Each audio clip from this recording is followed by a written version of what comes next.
नमस्कार मित्रों, मेरे चैनल हिंदू धर्म सब प्रमाण पे आप सबका स्वागत है। पिछले अंक में मैंने आपको हनुमान जी के सीता जी से मिलकर और लंकापुरी में आग लगाकर लौटने का वर्णन किया था, बताया था। अब इस अंक में आप जानिए कि आगे क्या हुआ। जब वे लौटे तो उनको देखकर, आते देखकर ही सब बड़े प्रसन्न हो गए। जब पता लगा कि वे सीता से मिलकर आए, उन्होंने चूड़ामणि भी दिखाई तो अंगद इत्यादि बड़े खुश हो गए और बड़े स्पीड में एकदम लगभग दौड़ते हुए, खुशी के मारे उछलते हुए वे किष्किंधा की ओर चले। कुछ दिनों में वो पहुंच गए और वहां पहुंचने के बाद उन्होंने किष्किंधा के बाहर जो एक फलोद्यान था, सुग्रीव का बड़ा प्रिय, वहां तोड़ फोड़ मचानी शुरू की। वहाँ पे मटकों में रखी हुई जो शराब थी वो सब पी गए, तोड़ दिया मटके, फलों को खा लिया तोड़ तोड़ के। तो एक रक्षक भागा भागा आया और उसने सूचित किया सुग्रीव को कि हनुमान, अंगद इत्यादि तोड़ फोड़ मचा रहे हैं, क्या करना है। तो सुग्रीव ने राम से कहा कि लगता है इनको सीता का पता लग गया है, माता सीता का पता लग गया है, क्योंकि यदि नहीं पता लगता तो ये तो इतने ऑलरेडी बहुत देर हो चुकी थी इनको, तो इनको तो दंड पाने के भय से कांपते रहना चाहिए था। लेकिन ये इतना उपद्रव कर रहे हैं, मतलब ये अपने कार्य में सफल हो गए। यह सुनकर राम लक्ष्मण सब बड़ी उत्सुकता से अंगद, हनुमान की जो टोली थी उसकी बाट देखने लगे। कुछ देर में ये लोग खा पी के वहां पहुंचे और सामने आ नहीं रहे थे क्योंकि सब थोड़ा नशे में थे। तो आखिर जामवंत ने आगे बढ़कर बताया कि हनुमान गए थे और वे सीता से मिले। आगे की कहानी क्या हुआ ये हनुमान ही बताएंगे। तो हनुमान जी फिर सामने आते हैं और वे श्री राम को सीता जी की चूड़ामणि देते हैं और देकर वहां की सब घटनाएं बताते हैं। अब ये सुन के ये सब बड़े प्रसन्न हो गए कि चलो सीता का कम से कम लोकेशन पता लग गई, कहाँ है। और बड़ा राजा था इसलिए अब युद्ध की तैयारी करना पड़ेगा और शीघ्र निकलना पड़ेगा। तो वे तैयारियां तो कर ही रहे थे।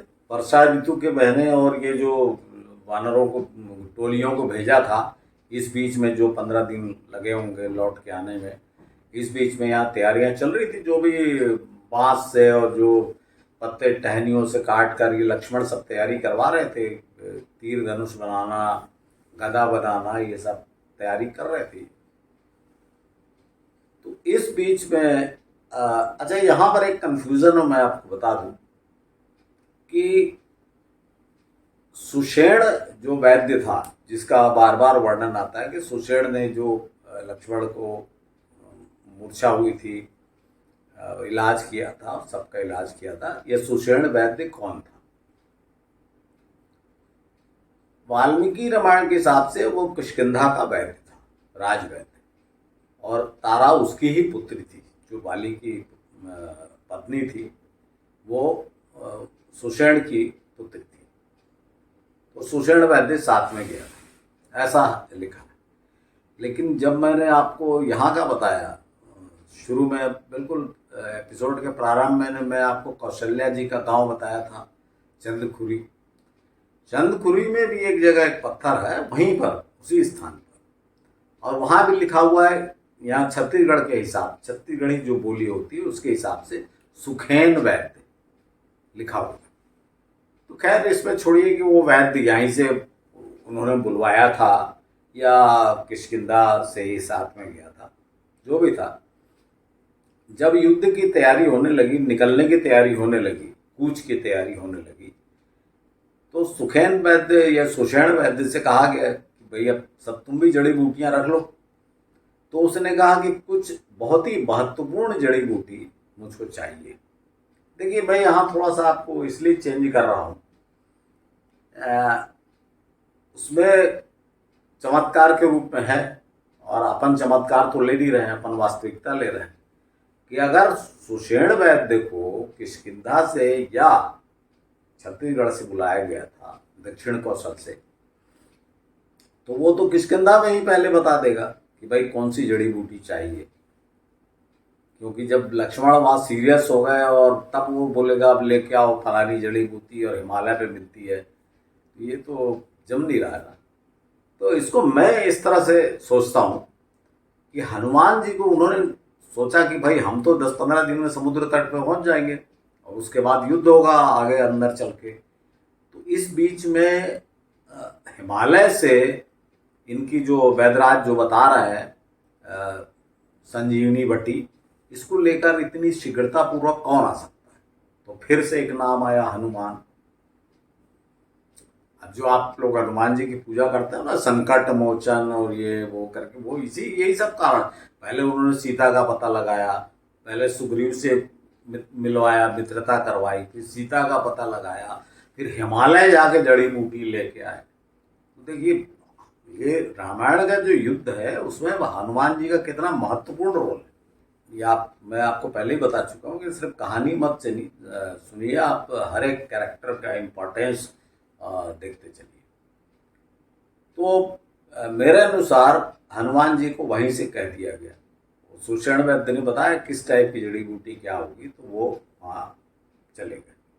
अब वो स्थान जो है उसको जहाँ से माना जाता है कि ये यहाँ से हनुमान जी लेके गए थे जड़ी बूटी।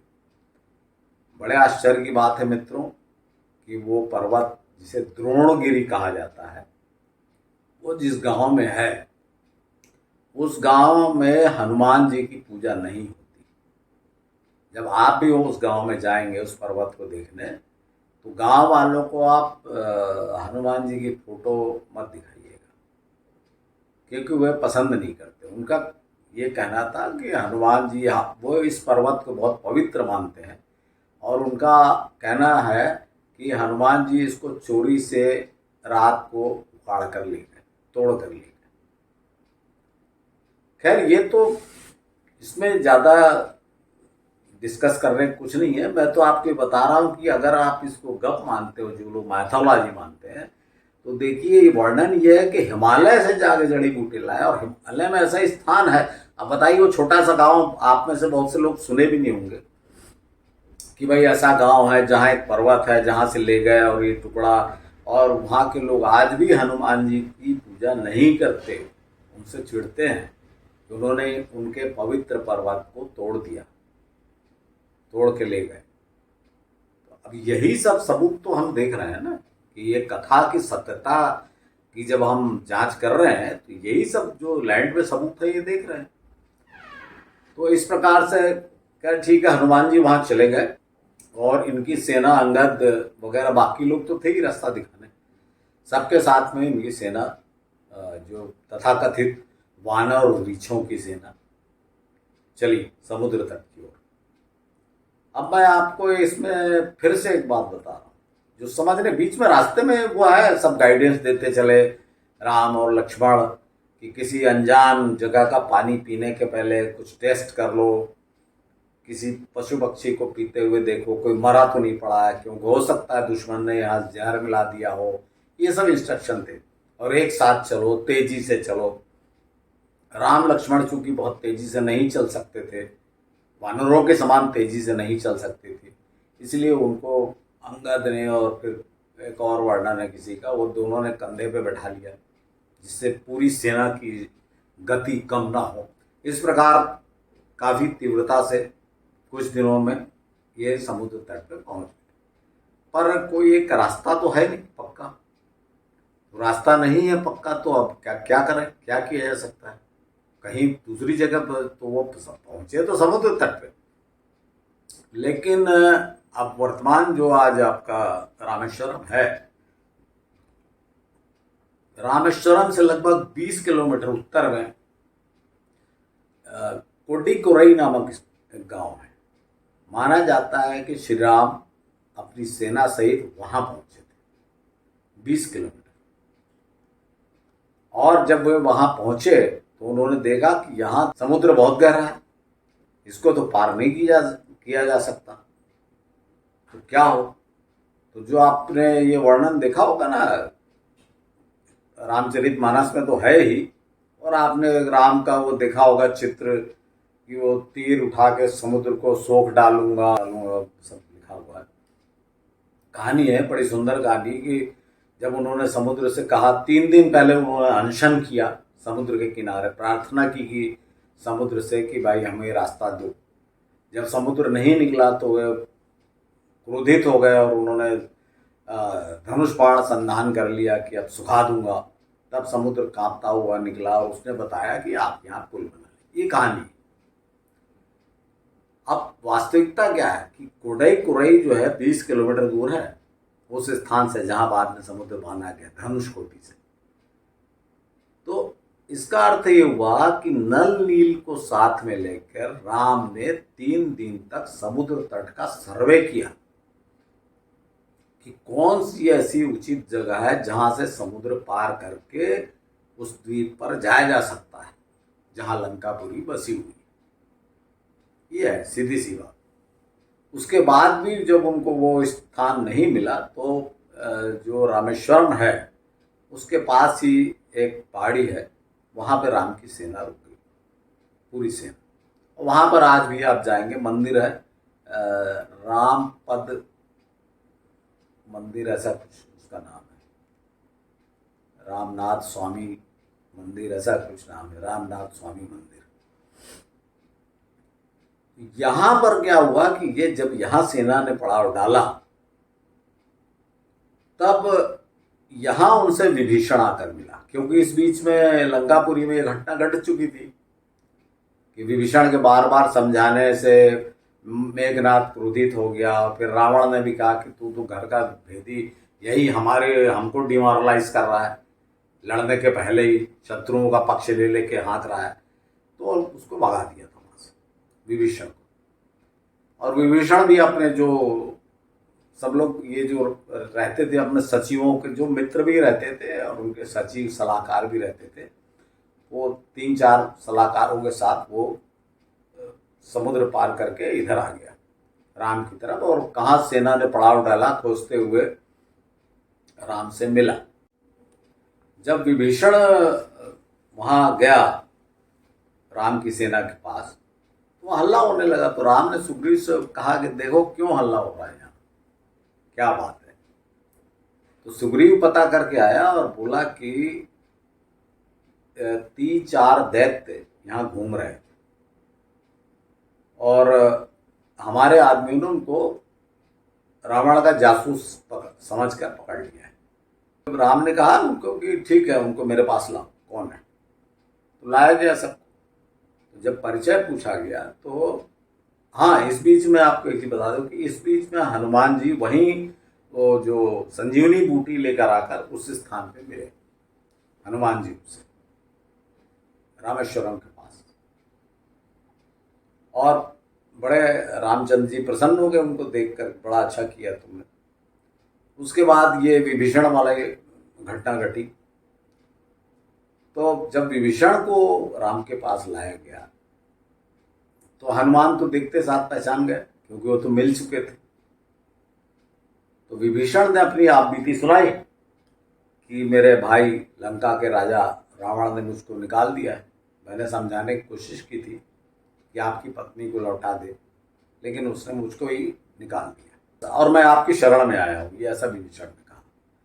तो ये सुनकर श्री राम अपने सलाहकारों से, जितने अंगद, जामवंत, लक्ष्मण इत्यादि से विचार विमर्श करने लगे कि भाई ये तो लंका के राजा का भाई है, तो इसको अपने साथ लिया जाए या नहीं। तो सबने विरोध किया कि नहीं नहीं नहीं, ये तो जासूस तो अपने घर में रखना होगा, और कभी भी इन पे अनेक लोग तो दैत्यों के खिलाफ थे कि दैत्यों को तो साथ में रखना ही नहीं, जब हम उनसे ही लड़ाई करने जा रहे हैं तो उनको साथ में क्यों रखा जाए। अंत में राम ने हनुमान से पूछा कि हनुमान तुम बताओ क्या करना चाहिए। तो हनुमान जी ने 2 बातें कही। एक तो कहा कि प्रभु वो आपकी शरण में आया है, और क्षत्रिय लोग शरण में आए हुए को तो फिर त्यागते नहीं। पहली बात तो ये हुई।